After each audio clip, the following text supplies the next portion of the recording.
Cepat jawab, iya atau tidak. Karena salah satu anak saya itu jadi pastor di Katedral Semarang. Aneh bukan, saya pendeta kok anaknya pastor. Saya kalau kunjungan ke mereka, pastor-pastor sudah jompo, sudah pikun, nggak mati-mati. Banyak sekali. Itu pendeta-pendeta yang Protestan itu, lihat aja di sini. Sudah emeritus 80-an, 90-an masih itu. Tapi yang aliran karismatik dan Pentakosta 50-an mati, 40-an mati. Dan matinya gak enak lagi. Kalau gak kastok ya gagal ginjal. Itu karena mulutnya rakus. Maaf, itu mulutnya rakus. Nah, dalam penelitian saya secara rohani begini. Karena kita yang harusnya jadi garam dunia diubah jadi garam gereja. Betul? Apa buktinya? Kan kita ini garam. Seringkali pendeta-pendeta karismatik Pentakosta, saya ini orang karismatik, sudah terlanjur gak bisa lepas jabatan ini. Malu sebetulnya saya. Nah, pendeta-pendeta karismatik itu saya berkata, setia ya, minggu depan datang lagi ya, jangan kemana-mana, di sini saja. Jadi pendetanya kebanyakan garam, darah tinggi. Garamnya disebar, harusnya kamu ke sana, kamu ke sana. Jadi garam bumi, jadi garam dunia. Enggak, dikumpulin semua. Maaf, karena kita punya konsep yang salah dalam itu. Tanggal 20 November tahun 2000, Pendeta Yonatan Pagiyasina khotbah di depan 100 pendeta, dan saya salah satu peserta. Begini Pak Yonatan khotbah, saya lupa. Kita ini aneh, jadi saya dengarkan dia ngajar. Yesus berkata kita ini terang dunia. Amin. Oke, nggak usah bilang terang, taruh gede center. Nah, sekarang ini center ini lucu-lucu. Saya dengar kenapa center lucu-lucu? Karena senternya seneng kumpul center. Kan model kita gitu. Center kumpul center di tempat yang terang. Akhirnya senternya center-centeran. Oh, betul juga ini. Maka itu di gereja tempatnya orang tersinggung, salah paham. Karena center-center nggak ada kerjaan. Jerawat empat di situ. Kenapa begitu? Ibu itu banyak. Karena kita center-centeran itu tadi. Mana bisa berguna center kumpul center di tempat yang terang lagi? Ngerti? Kita ditamplak habis-habis. Harusnya kita ini keluar, bukan ngumpul. Katakan amin. Karena gereja tidak pernah mengkhotbahkan ini, hanya ke dalam. Ayo tetap tinggal setia ya, setia. Ayo kita mengarahkan diri. Jadi berkat kepada teman-teman. Saya sebagai seorang pendidik, kalau saya ketemu anak pelajar Kristen, mahasiswa Kristen, saya selalu cek. Menjelang tahun ajaran, akhir tahun ajaran, saya tanya, berapa teman sekolahmu selama setahun ini yang kamu sudah pengaruhi lewat hidup? Saya nggak tanya berapa yang kau kesenkan. Tidak, itu pertanyaan yang salah. Yang kau pengaruhi lewat cara hidup. Kenapa narkoba bisa lebih hebat dari Injil, saudara? Ngerti kan? Narkoba itu lebih hebat dari Injil sekarang ini. Maka itu narkoba lebih bisa memenangkan jiwa daripada gereja. Ya atau tidak? Coba jawab. Berapa banyak teman-teman yang baik-baik, hanya sekali ketemu orang narkoba sudah berubah besok. Cepat sekali pengaruhnya itu.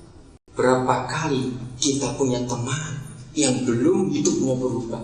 Kita ini anak Tuhan, kita ini garam dunia, kita ini terang dunia. Berapa bulan kita kumpul. Maka itu kalau 1 tahun kita kumpul mereka, ternyata gak ada perubahan, berarti kita yang salah. Kalau Matius 13 itu terbuka, karena kita hanya dengar khotbah tentang surga. Hamba-hamba Tuhan, jangan banyak-banyak khotbah Galilea, Yudea, Samaria, Yerusalem, gak ngerti. Khotbahlah yang bisa dipakai untuk hidup sehari-hari, katakan amin. Sehingga setiap kali orang pulang gereja, langsung tahu minggu ini harus begini. Berapa banyak orang pulang gereja mau ngapain? Makan. Pulang gereja, ayo makan di mana? Makan. Kasihan sekali Tuhan itu. Maka itu kalau dia mati dengan cara seperti itu, lalu kita tiap kali ke gereja dengan firman, nggak tahu mau ngapain minggu depan ini mau apa, nggak tahu. Hidupnya normal, rutin lagi. Celaka sekali. Apa itu harta terpendam di dalam setiap ladang ini? Harta terpendam itu adalah sebuah kekuatan yang luar biasa, yang tidak dipunyai oleh binatang dan semua ciptaan yang lain, hanya manusia yang punya itu. Saya ambil contoh kecil sudah. Tanggal 7 September yang lalu, saya sudah tunggu dari pagi untuk mendengar berita, karena 7 September 2007 itu ulang tahunnya Google yang ke-9. Jangan sampai ada yang tanya, Google itu makanan apa? Awas. Kalau saya tanya makanan apa, saya mau cari ini pendetanya yang mana. Ayo, Google itu apa itu? Situs apa? Situs pencari.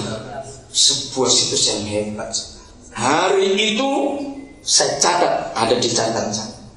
Kekayaan Google sudah hampir 60 miliar dolar. Kalikan 8.800. Dan pegawai atau karyawan mereka sudah hampir 20.000 orang di seluruh dunia. Padahal Google itu baru mulai tanggal 7 September 1998 di sebuah garasi di salah satu negara di kota Amerika.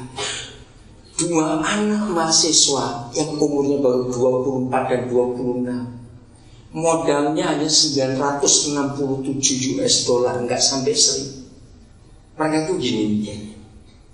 Gimana ya? Supaya dunia ini ada sebuah situs, yang situs pencari, sehingga pengguna internet itu enggak perlu repot-repot. Di benak mereka dua cuma ada pikiran sederhana. Bagaimana caranya supaya perpustakaan yang bertingkat-tingkat itu dikecilkan? Kan sebenarnya bukan ide itu. Bagaimana caranya ya dokter-dokter itu nggak perlu dikit buka buku, kan capek. Pasiennya mati dulu belum ketemu dicari. Itu pikiran mereka. Bagaimana caranya? Saya ngikuti Google, saudara, saya bangga dengan mereka. Belum selesai kuliah, lalu munculnya Google. Google itu bukan kata apa, kata baru.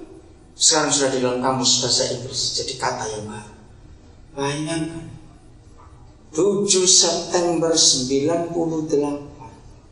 dan bukan orang Kristen. Kenapa saya beri contoh ini? Itulah harta terpendam dalam diri 2 orang itu yang dikembangkan. Siapa yang ikuti berita Metro berapa hari yang lalu, ada biografinya tentang Bill Gates. Saya punya 2 versi biografinya Bill Gates, bukunya. Saya kagum dengan orang ini. Hampir 11 tahun dia orang terkaya di dunia. 2007 dia turun, diambil kedudukannya oleh orang dari Meksiko, orang terkaya di dunia sekarang. Tapi bedanya gak jauh kekayaan. Bill Gates itu mahasiswa drop out. Dia itu gak pinter, maka itu di DO sekolah kuliahnya, di sekolah bergengsi di Boston.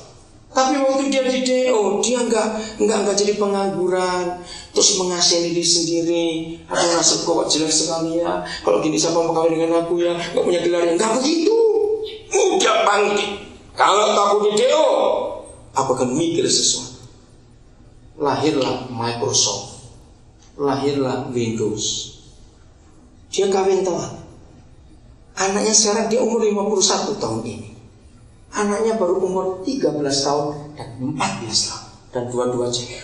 Kayaannya 50 sekian miliar dolar. 4 tahun yang lalu dia mengejutkan dunia karena dia buat surat wasiat. Tahu surat wasiat? Apa itu artinya? Coba jawab, surat wasiat itu apa ya? Untuk warisan, betul. Dia buat surat wasiat dan itu mengagetkan dunia. Kekayaan yang 50 sekian miliar dolar. Di dalam surat wasiat dia menulis untuk 2 anaknya, kalau dia mati nanti hanya menerima 1 anak 10 juta dolar. Lalu ada konferensi pers, wartawan kumpul. Boleh.